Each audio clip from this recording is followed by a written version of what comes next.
13 years old, the day I escaped my father's cult.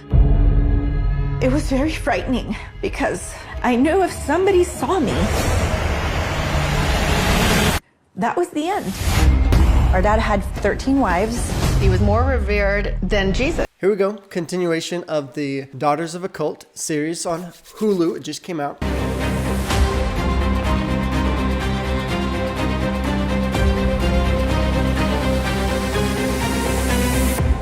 We reviewed the first episode, diving deep into a lot of the murders that, well, not a lot. There was been so far 4 people that have been essentially killed by Orville LeBaron, or like by his orders anyway, and by the LeBaron cult, or the members and the people, the families, I should say.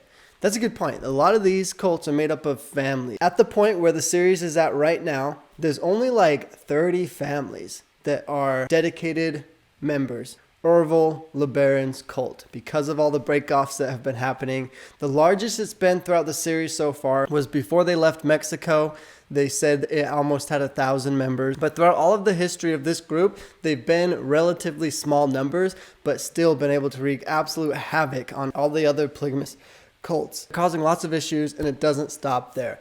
Literally, we just ended the last episode on him trying to kill his other brother. I think it's his last brother that broke off and started his own group, the LeBaron group. And then that wasn't a success, but he did end up killing some of the members of that other group, which are their own cousins, mind you. And he ordered one of his wives, I don't know if it was his wife, but for sure his daughter, and it must have been his wife. Yeah, because it was a daughter and a mother. He orders and sends them both with guns to the AUB group leader, the Apostolic United Brethren. They're sent to the leader of that group at the time, but the leader of the AUB group, or the Allreds, was Rulon Allred at the time. They go into his office. I guess there was a lot of people there, but when they went into the back of his office where it was just them, that's when both of them had guns, but the mother was shaking and too afraid to pull the trigger. So it was the daughter that finally ended up pulling the trigger and shooting Rulon Allred, the leader of the AUB polygamous group. So that's just where we left off. I just began starting the next series, or the next episode, and they have an interview of this girl. I got to check the legitimacy of it. It looks like it's completely separate from the actual documentary, and it's clipped from like a really old footage. The interview, according to the series, has the daughter saying that she was wanting so bad to be dedicated and do what the leader said, although she was also scared and afraid of repercussions if she wasn't obedient. But she wanted to make sure she did it right and make sure that her father, the prophet, was proud. So after shooting at him, they were walking out, and the mother was mentioning that she noticed that he was still breathing, but with all the shots, that he's most likely dead, but there's a chance that he wasn't completely dead, right? So the daughter, wanting to make sure she accomplished what she was ordered to do, goes back into it. After the whole building they were in was running around like crazy, everyone heard the gunshots, she goes back inside and shoots him right in the head to make sure the job is complete and done, and then walks out. Other people were talking about it, saying that she looked completely calm and collective, and keep in mind she was very young, so part of me wonders if she even knew what she was doing. But a lot of people like shocked and like strange, weirded out basically at how calm she was able to just go and murder this guy. It's pretty crazy. She believes that she was doing it for a prophecy, though, like for a revelation. And she was ordered and being told essentially by God through the prophet to do it. She could have very likely believed that that was basically her life's destiny and that she was doing something good. I feel like a lot of the young people in these cults, and some of the older ones too, but the young ones especially, are extremely brainwashed, especially being raised their entire life in it. Then their purpose and who they are and what their goals in life are all based off of what they are taught, raised to believe, That's where we're at right now, and we're going to continue off from there. The women who shot Daddy were not immediately recognized by anybody there. They had wigs on, and they were dressed in rather bulky clothes. Wow. So even though they committed the murder in broad daylight and there were other people in the building and watched them leave, they weren't from that area of town. They weren't associated with those members of that polygamous group. So nobody knew who they were. And people reported that it looked like they were wearing wigs. Like they looked like they were trying to be in disguise as well. So it was harder to identify them in the first place, but then nobody even knew who they were. So they wouldn't recognize them, didn't know what their names were. And so when the police get there and start investigating it, they're actually having a really hard time figuring out where to look into it, where to find who caused this. People seeing two girls and they directly saw it happen, but they can't pinpoint who those two girls are. There was nothing stolen. There didn't seem to be anything involving drugs. No reason to be there other than to execute Rulon Allred. The cops' report sounds like they're mystified. They're saying that there's nothing that looks like it would be an involvement for drugs. No, nothing was stolen. Nothing was like a financial gain to be doing this. They couldn't figure out the motive behind this murder. Little did they know, though, that the motive behind it was the people, the members of the group that they were in. So to the cops, it just looks really weird. It looks like there was no real reason to kill this person because they don't see the bigger picture of, or they probably don't even know the intricate details of all these polygamous cults trying to fight for their members, I was 11 years old when our father ordered the hit on Rulon Allred. I was 9 years old. I did not have any idea who Rulon Allred was growing up. I had no idea that he had been shot and killed. Okay, this part's pretty interesting. So, Ervil's daughters are discussing and talking about the murder that just took place. They're mentioning that mother and daughter were in an arranged marriage, and the age gap between the husband/father was extreme. And they knew the girl personally, that she did not want to marry that person, but had to because of the arranged marriage. So they're talking about how against their will they had to be in this family that they didn't want to be in this whole cult religious aspect they didn't want to be in essence, or at least is how they're describing it. And of course they get this order to go kill the other leader, this person that they don't even know. They didn't even know that he was a leader or what. They were just told what to do and they went to go do it. And so Ervil's daughters are talking about those two girls, and saying that they were forced to do everything. They were forced into that life. They were forced to go on that mission and they didn't want to do it. But one thing that's interesting to me is that clearly, at least for the younger girl, I think what they're saying is probably very accurate for the mother, the older of the two girls, but the younger girl was at least dedicated enough, or I wouldn't necessarily say dedicated, but brainwashed enough to believe that she really needed to do that, because it sounds like she was the one that really carried it all out, because the older girl was too nervous or just couldn't get herself to do it, which makes sense. You would never expect two girls to go and just murder somebody, right? And the younger girl also was determined enough to go back in and just make sure it got done. So it is crazy to see that, yeah, everything was forced and everything was kind of against their will, but there's still enough brainwashing or convincing or whatever you want to call it, that they are dedicated enough to whatever they're asked to do to get it done. It's kind of crazy.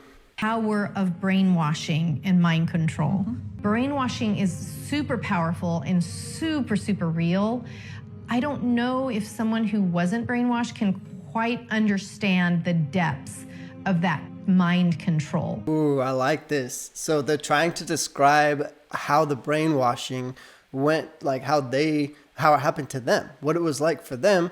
And they're pointing out that it's pretty obvious that happened with those two girls that committed the murder. And so I don't know exactly what they're getting at. They're trying to say those girls shouldn't be blamed for the murder, because it clearly was executed by Ervil Allred or Ervil LeBaron. The girls were the ones that actually did it, but they're talking about how the brainwashing is what even pushed them enough to be able to be capable of doing something like that.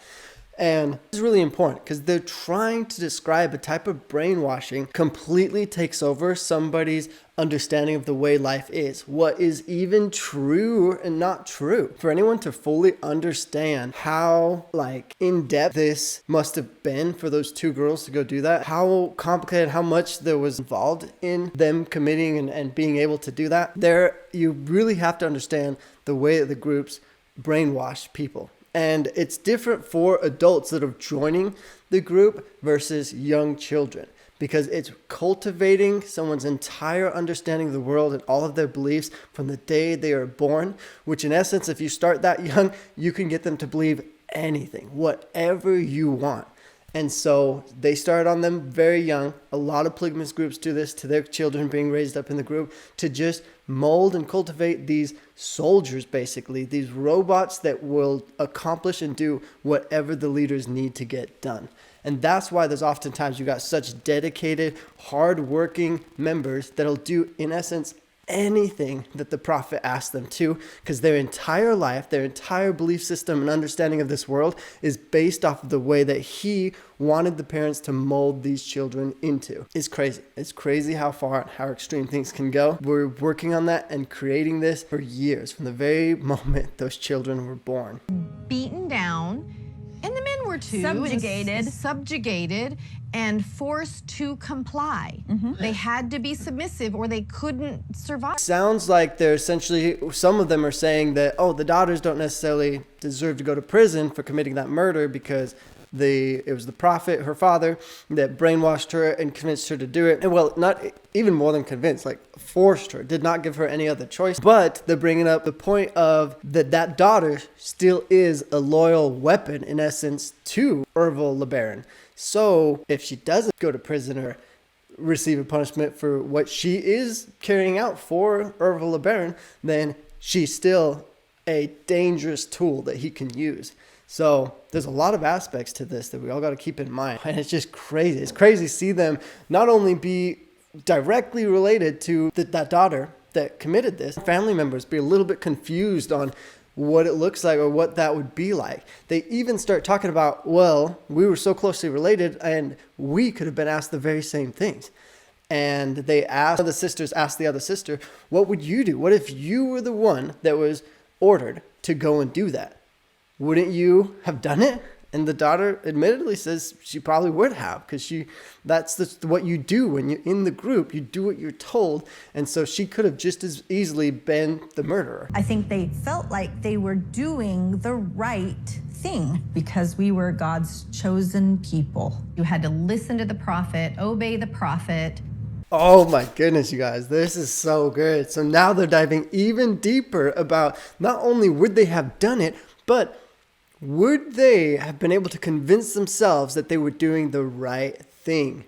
And one of the sisters is contemplating, thinking about it, I did always tell myself that if the prophet told me to do it, I had to do it, it was orders from God, so it must be the right thing. But it sounds like some of the siblings had a little bit different of a mindset, that they were okay, they have to do what they're told, but they don't fully believe in everything that they're told. There's still some things that they're I'll do this, but it doesn't quite feel right, so they would do it reluctantly. But some of the siblings openly admit that they never, ever did anything that they truly, knowingly thought was wrong. And so everything that they got ordered to do or was told to believe, they found some way to justify or convince themselves basically to believe that was true and that was the way of God, the correct way to live. So even the direct siblings had a little bit of a different way of living their life and interpreting their beliefs. So it's kind of crazy. Had it been me being sent on this mission, I wouldn't have had a choice. I would have had to do it or be blood atoned myself. That does make me wonder, because I don't know a whole lot about the law, governmental system or whatever. It almost sounds like to me, if someone came to you, pointed a gun to your head and was okay, you need to rob this bank or you need to go and murder this person or whatever. And theoretically, they somehow had a way to make sure if you didn't do that, they would kill you and knew that. So you're going and doing this thing just because if you don't, you'll die. right? In the eyes of the law, or like the government system, how would that be punished, basically, you know? How would that all be carried? Person does, one individual that actually does it, but on behalf of another person, and even was threatened to be killed if they didn't. I wonder how that would play out, you know? Because I mean, like, think about it for yourself, you guys. I'm trying to apply it to my own personal, like, interpretation of everything. If someone was pointing a gun to my head, man, I would probably die. I probably would. Because for one, I would not want to carry out that evil act for that person, like, so badly. For two, it also would be extremely hard to do that. Just like the older woman in the series, in this episode, she could not get herself to do it. She just couldn't. So part of me is like, wow. I think there are more aspects to this, because just knowing the way my brain works, part of me would want to know, like, is the person a bad person, or is there a reason for this? Like, is there happen? Like, what's going on? Reason for all this, you know? I would want to know a lot more things before I feel like I could truly answer it. But of course, in the heat of the moment, you don't get that kind of time. You don't get all your questions answered. This is not something most people have to even think about, man. The common idea in Mormon Utah was that two feminist women were against polygamy so bad that they murdered Rulon Allred. The question that troubled investigators is, did these women do this on their own free will, or did someone hire them to kill Rulon Allred?